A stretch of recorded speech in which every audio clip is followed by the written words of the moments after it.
그, 여러분이 말씀을 듣기 전에 좀 알았으면 하는 것들 중에 하나가 목사님이 요즘 여러분의 설교를 준비를 할 때요.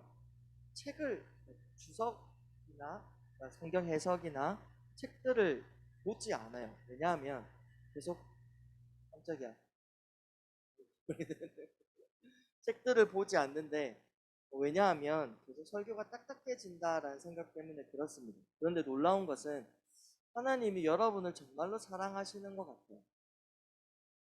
목사님이 이게 공부를 했거나 또 미리 연구를 했거나 하지 않은 생각들이 여러분의 설교를 준비하다 보면 많이 떠올라요.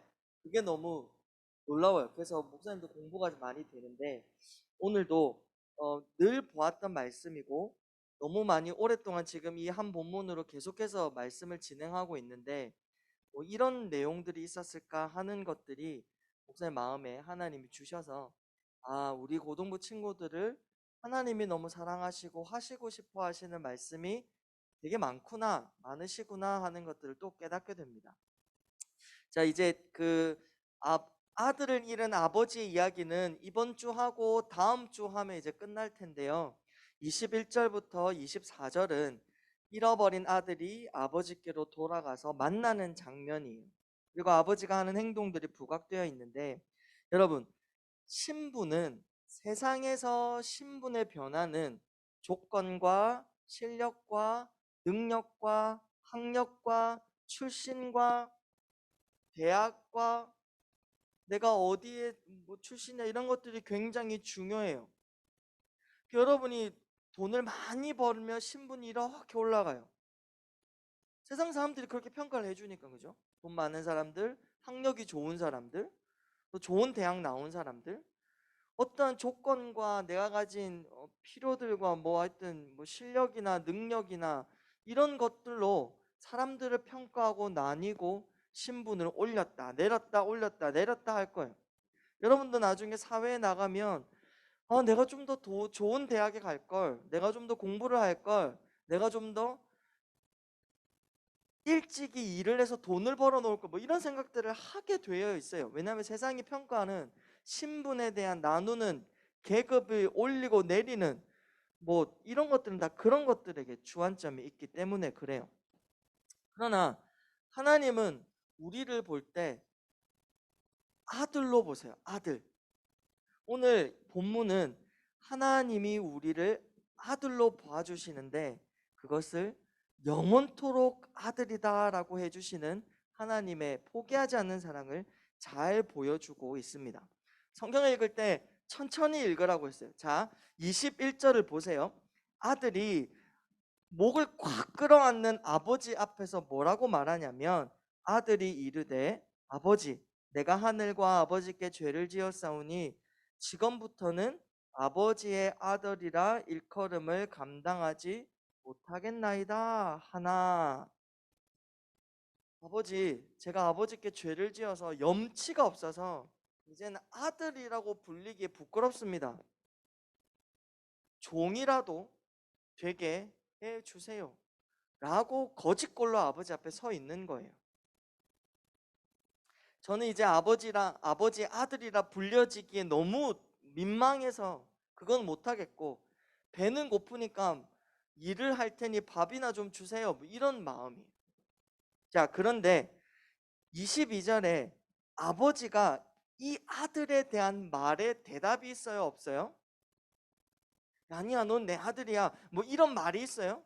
아니면 너는 영원토록 종으로 살아라 뭐 이런 게 있어요?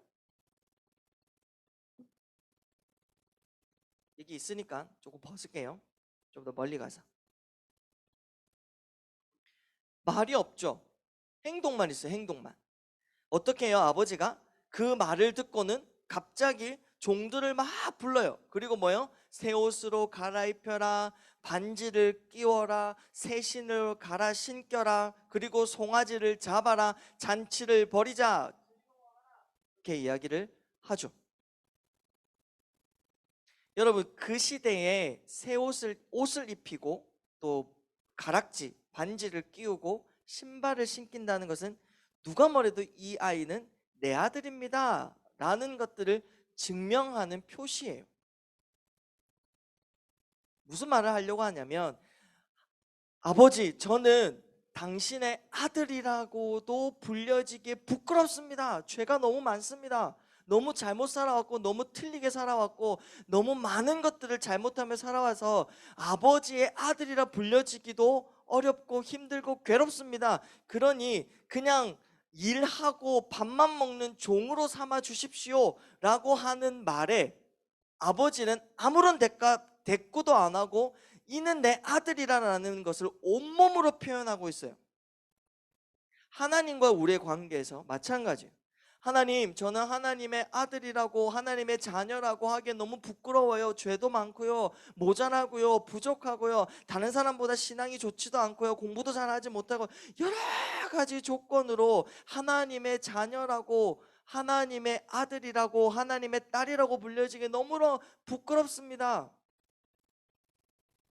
여러분, 아들이요, 스스로 내가 아들이 아닙니다 라고 포기하는 건 중요하지가 않아요. 아버지와의 아들 관계에서 너는 그 아들이 안 되는 건 누가 포기해야 돼요? 지가 지 스스로 아들 이제 나는 엄마 아빠 딸 안 할래요, 엄마 아빠 아들 안 할래요, 이게 중요해요? 부모가 자녀를 버려야 그때 아들이 안 되는 거예요. 예건이가 집에 가서 엄마, 이제 엄마 아빠 아들 안 할래요, 저는 집 나가서 살래요, 그러면 그다음부터 아들이 안 되는 거예요? 아니에요. 부모님이 포기해 버려야 돼요. 이렇게 버려야 돼요.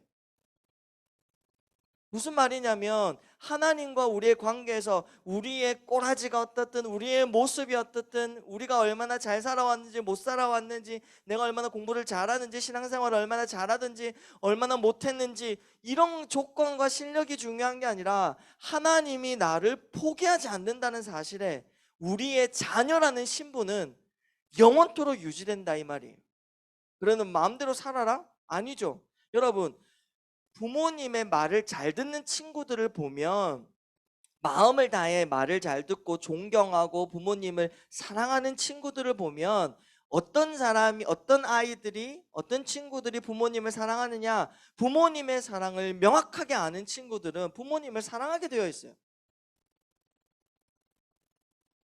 하나님의 사랑을 아는 자는 네가 어떤 모습이든, 어떠한 조건과 어떠한 실력과 어떤 능력을 가지고 있든, 네가 얼마나 모자라든 네가 얼마나 많이 있든 그게 중요한 게 아니라, 나는 너를 아들로 삼겠다, 내가 너를 자녀로 되게 하겠다, 내가 너를 절대로 포기하지 않겠다 라고 하시면, 그는 하나님의 자녀인 거예요. 그 하나님의 포기하지 않는 사랑을 아는 친구들은 하나님을 잘 섬기게 되어 있어요. 그런데 신앙생활을 어떻게 하는 줄 알아요? 지옥 가는 게 무서워서 억지로 예배 드리는 사람이 수두룩빽빽해요. 이 땅에서 잘 먹고 잘 살고 하늘의 문이 열려서 막 돈이 떨어지고 복을 받으려고 하나님을 이용하는 사람들이 정말로 많아요. 하나님께 복 받으려고 헌금하고 자기 재산을 팔고 막 헌신하고 봉사하는 사람들도 많아요. 그거는 하나님의 사랑에 대해 감격해서 하는 일이 아니에요. 결국에는 나 자신을 위한 삶이죠. 여러분이 왜 교회에 와서 예배를 드리는지 정확하게 해야 돼요. 내가 누구인지를 명확하게 알아야 돼요. 오늘 보면 아들은 아버지 앞에서 고개를 푹 숙이고 아들이라고 불려지기도 부끄럽습니다 라고 했는데, 아버지는 그냥 행동을 해버려요. 야, 네가 아들이 되고 안 되고를 결정하는 게 아니라, 내가 너 내가 너를 포기하지 않는데 누가 너한테 정죄를 하고 누가 너를 건드릴 거냐. 지금 아버지가 그렇게 하고 있잖아요. 그 당시에 문화 속에 아버지가 아직 돌아가시지 않았는데 살아있는 아버지께 유산을 달라고 하는 것은 굉장한 끔찍한 죄예요. 주변 사람들이 어떻게 저런 놈이 아버지가 죽든 말든 상관도 없이 유산을 요구하지? 그때는 엄청난 비난의 대상이 될 수가 있어요. 아버지가 살아계신데 유산을 요구하는 건 아버지 당신이 죽든 말든 아무 상관없고 나는 내가 원하는 걸 갖고 가겠습니다, 이런 뜻이거든요. 여러분, 한 동네에 사는 이런 일들이 벌어졌으면 소문이 안 났겠어요? 수근수근 뒤에서 야, 그 못 쓰겠다, 누구든 손가락질하면 쟤는 안 돼 라고 정죄하고 비난할 수 있다 이 말이에요. 그리고 잘 되어서 돌아오면 괜찮죠. 거짓골로 해가지고 돌아왔단 말이죠. 사람들이 다 손가락질 할 거 아니야.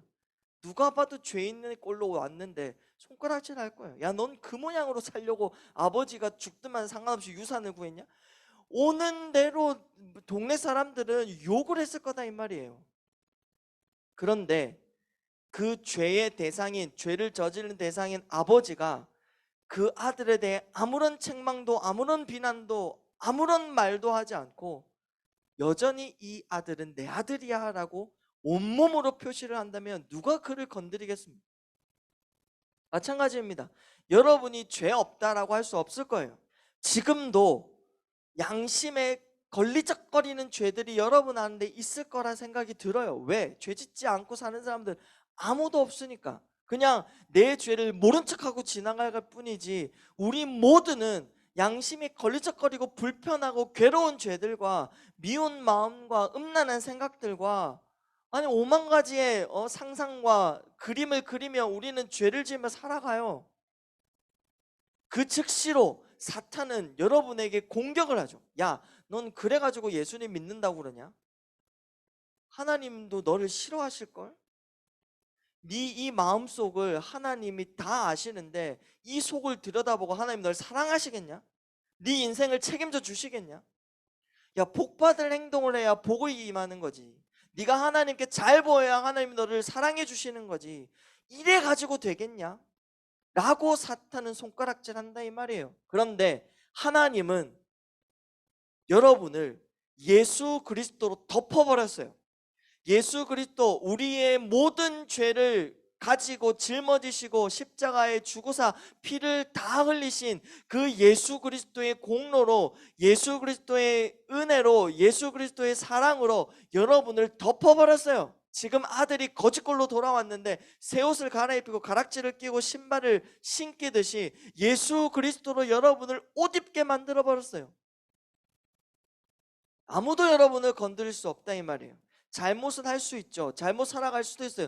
그리고 제일 문제되는 게 뭔 줄 알아요? 맹하게 사는 거예요. 목사님이 도대체 나보고 죄가 있다는 내 죄가 뭐지? 이게 맹꽁이 같이 사는 게 제일 문제예요. 여러분 자신 한번 잘 돌아볼 수 있었으면 좋겠어요. 중학교 때까지는 못 모르고 살아요. 무슨 말인지 알겠어요? 우리 고1 여러분 중학생이 아닙니다. 중학교 때까지는 못 모르고 산다 이 말이에요. 근데 고등학교쯤 되면 내가 누구인지, 나는 어떤 꼬라지인지, 내 마음은 어떻게 진행되고 있는지, 내가 무슨 생각을 하며 살아가고 있는지, 내 입에서 나오는 말들은 얼마나 깨끗하고 또는 더러운지 여러분 스스로 여러분을 판단할 수 있어야 돼요. 맹꽁이 같이 살면 안 돼요.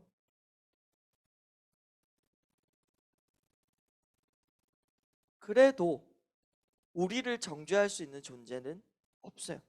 우리 스스로는 우리를 돌아봐야겠지만 아무도 여러분을 비난할 수 없어요.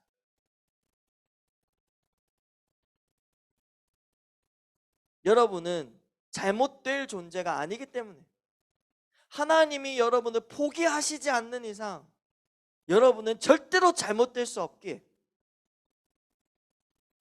다시 일어나서 새롭게 되면 되는 거죠. 여러분, 하나님이 여러분을 포기하지 않았다라는 증거가 어디 있는 줄 알아요? 예수님께 있어요. 자, 목사님이 아들이 있어요. 아들이 있죠? 현태가 죄인이에요. 현태의 죄를 대신 용서시키기 위해 내 아들을 대신해서 감옥에 집어넣었다라고 하면 이 무게와 이 사랑의 깊이와 이 마음의 깊이는 쉽사리 현태를 포기하지 않겠다라는 생각 아니겠어요? 그냥 돈을 써서 그냥 변호사를 구해서 현태를 법적으로 끄집어냈다라고 하면 그 정도는 합리적이고 그 정도는 현실적이고 그 정도는 할 수 있는 일이에요. 그러나 하나님은 우리의 죄를 용서하시고 우리를 자기 자녀로 영원토록 포기하시지 않기 위해 하나밖에 없는 자기 아들을 십자가에 매달아 죽이시고 다시 부활시키셔서 이 예수 그리스도가 우리의 모든 죄를 담당한 자이다라고 살아 움직이게끔 계속 놔두셨다 이 말이에요. 그냥 죽어버리면 기억 속에서 사라지겠지만 2000년 전, 2000년도 넘는 전의 일이에요. 예수님의 십자가에 달리신 일은. 거기서 끝이 나고 죽어버리셨으면 그냥 과거의 추억으로 끝나겠지만 그 예수 그리스도가 죽은 지 3일 만에 다시 살아나서 영원토록 지금 있잖아요. 그리고 어떻게 해요? 내가 현태를 구원했다라고 지금도 예수님은 살아서 증명하고 계신다 이 말이에요. 이거는 포기하지 않겠다는 뜻이죠. 절대로.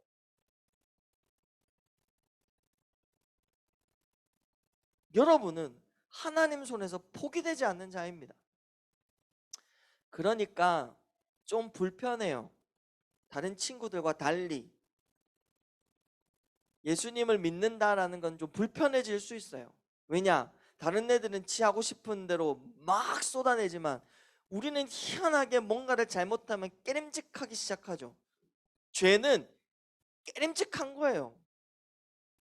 여러분 살아가면서 깨림직하지 않은 적 있어요? 아주 좀 되게 이빨에 시금치를 먹다가 조금 꼈는데 그냥 살면 살겠는데 괜히 걸리적거리는 거 있잖아요. 이게 불편하잖아요. 다른 친구들은 편하게 살아요. 그냥 욕 한 바가지 친구한테 왁 쏟아부어도 쏙 시원하다 이러지 불편하지 않아요. 에? 근데 우리는 어때요? 생각만 가지고 있어도 불편하잖아요. 저 친구를 미워하는 생각만 하고 말은 안 하고 행동을 안 해도 생각만 해도 그 하나님이 싫어하시는 마음인데 라고 안 불편한 사람, 혹시 미워하는데도 불편하지 않은 사람 심각하게 고민해 봐야 됩니다. 예수님을 믿는지 안 믿는지. 불편해야 돼요. 그러나 그게 내가 하나님의 자녀라는 사실이에요. 하나님이 나를 포기하지 않았다라는 사실이에요. 사람이요, 죄에 대한 감각을 잃어버리면 그냥 지옥 가는 거예요. 이게 잘못됐구나라고 깨달아지지 않으면 그냥 죽는 거예요. 암이 왜 무서운 줄 알아요? 특히 췌장암 같은 암은 말기에 발견된대요. 발견이 말기에 된대요. 없었던 게 아니라 그때 생긴 게 아니라 발견이 말기에 된다. 모르고 있던 거죠. 증상이 안 나타나니까. 죽을 때쯤 증상이 나타나는 거예요. 증상이 나타나면 이제 어려워지는 거죠. 그게 그래서 암이 무서운 거예요. 나타나면 괜찮은데, 드러나면 괜찮은데. 우리 어때요? 예수님을 믿어서 죄가 불편해지는 게 은혜예요. 이 아들도 봐요. 그냥 돼지 먹는 쥐염 열매도 누가 주는 자가 없어 배가 쫄쫄 굶으니까 아버지가 생각이 난 거잖아요. 그래서 돌아갔잖아요. 마찬가지예요. 여러분, 그냥 사는 인생이 아니에요.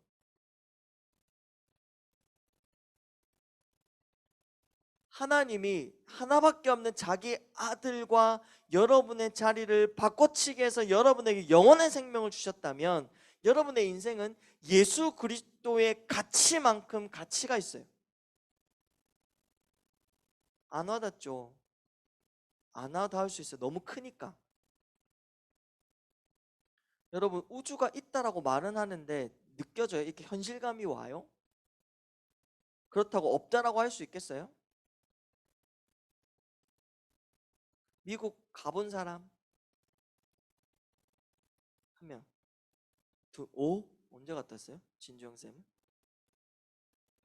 아, 그래요? 미국도 갔다 오고 참 출세했네요. 근데 목사님은 그 지역철 목사님이 미국에 유학을 2번 갔다 오셨는데 미국 이야기를 하면 별 현실감이 없어요. 왜 안 가봐서. 그 미국의 오렌지는 진짜 맛있다고 하는데 안 먹어봐서 어떻게 알아요? 어? 안 가본 세계는 모르는 거죠. 이게 와닿지가 않는 거예요. 그러나 그렇다고 미국이 없다라고 말할 수 있어요? 마찬가지. 하나님이 여러분에게 와닿지 않을 수도 있어요. 하나님의 사랑이 정말 그럴까? 하나님이 나를 포기하시지 않을까? 나 같은 것도 하나님 사랑하시는 게 맞을까? 라고 와닿지 않을 때가 있을 거예요. 그렇다고 없다라고 할 수 없어요. 왜? 너무 크기 때문에. 우주는 너무 커요. 우리가 판단하기에 너무 커요. 그래서 현실감이 없는 거예요. 하나님은 여러분이 느끼든 느끼지 못하든, 여러분이 알든 알지 못하든, 여러분이 다 깨닫든 깨닫지 못하든 하나님은 여러분을 포기하지 않습니다. 그만큼 사랑하십니다. 제발 당당하게 살아가세요. 좀 잘못할 수도 있어요. 삐걱할 수도 있어요. 다르게 생각할 수도 있어요.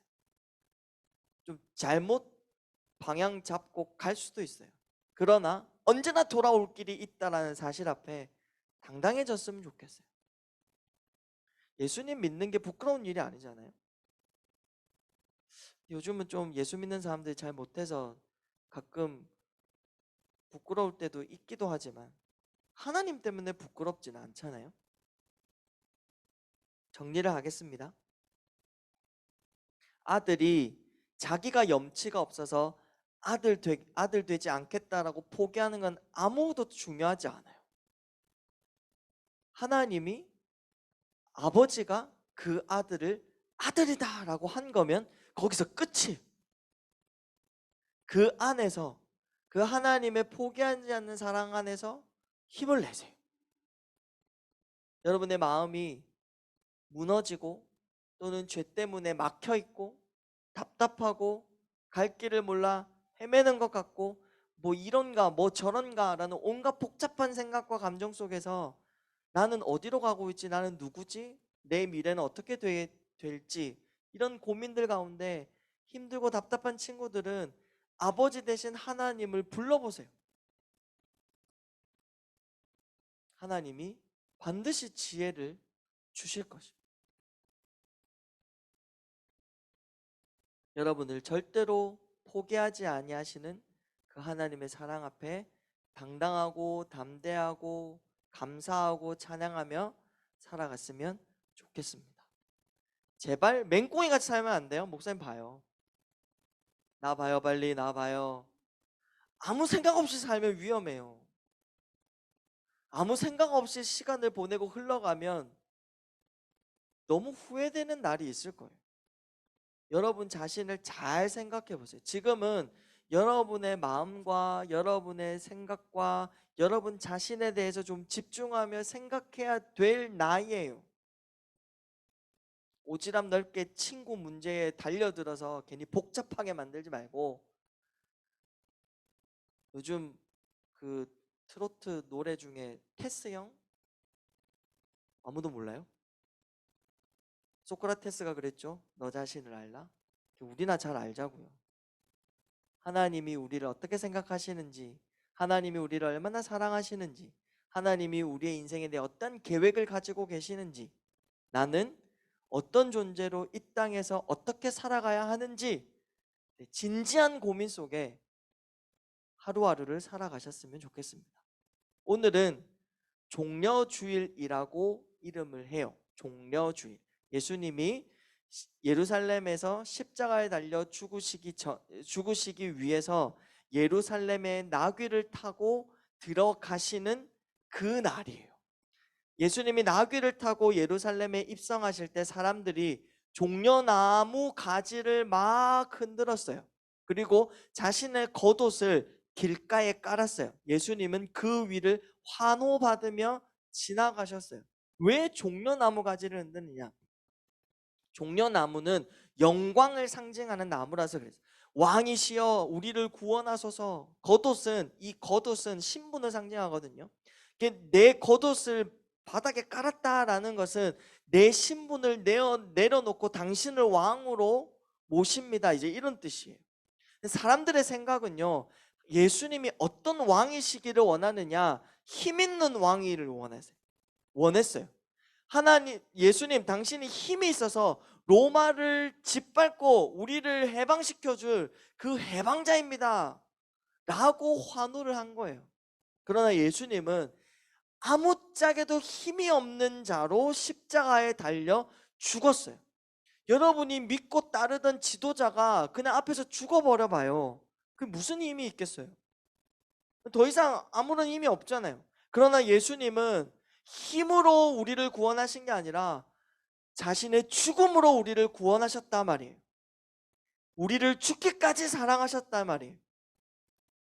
그 예수 그리스도의 십자가를 묵상하고 그 고난을 생각하는 게 종려주일이고, 종려주일을 시작으로 한 주 동안 고난주간이 시작돼요. 내일부터 고난주간이라고 이름해요. 왜? 예수님의 고난을 묵상하고 그 예수님의 고난이 누구를 위한 고난인가를 생각해보는, 깊이 묵상해보는 시간이 고난주간이에요. 그래서 이번 주의 숙제는 뭐냐?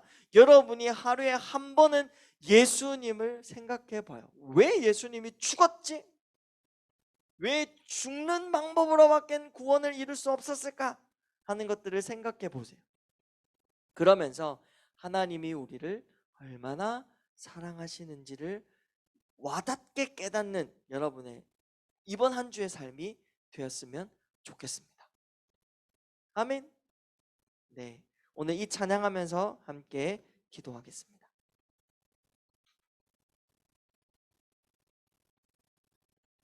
여기 가사에 보면 주의 두 발을 씻기며, 발을 씻기는 사람은 종이에요.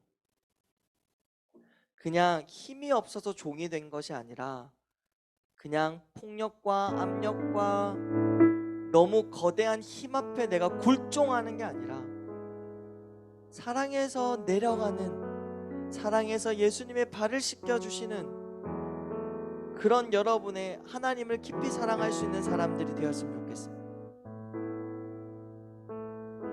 이 찬양을 하면서 정말로 예수님이 내게 어떤 존재이시고, 또 내가 예수님을 어떻게 섬겨야 되고, 또 나는 어떻게 살아가야 하는지 한번 생각하며 나아가는 우리 시간이 되었으면 좋겠습니다. 함께 찬양하겠습니다.